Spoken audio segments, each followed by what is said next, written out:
حضرات مولانا عبد القادر دامت بركاته।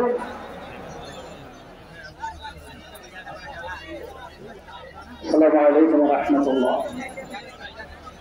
আমি প্রধান উপদেষ্টার নিকট আবেদন করব যে মানুষ ভুল করতে পারে।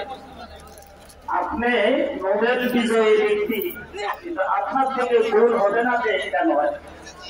আপনার ভুল হলো এই নারী বিষয় সংস্কার কমিশন গঠন করেছে। 90% মুসলমানের দেশে এই ধরনের নারীদেরকে দিয়া এই কমিশন গঠন হয় না।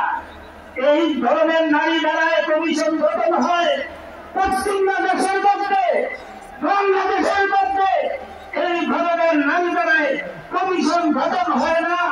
বাংলার তৌহিদি জনতা এবং আজকের এই মহাসভা সভাবে এই কথা প্রমাণ করে যে এই কমিশন চায় না এবং তাদের প্রতিবেদন বাংলার তৌহিদি জনতা চায় না।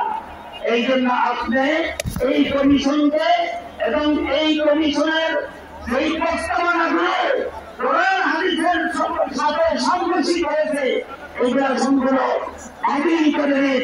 আমাদের হেফাজতের আমিরের নিকট আমার আহ্বান এবং আমার আবেদন, এই তারা ধর্মকে অবমাননা করেছে, এই জন্য সংবিধান লঙ্ঘন করেছে, এই জন্য তাদের বিরুদ্ধে হাইকোর্টে মামলা করতে হবে, অবমাননা বন্ধ করতে হবে।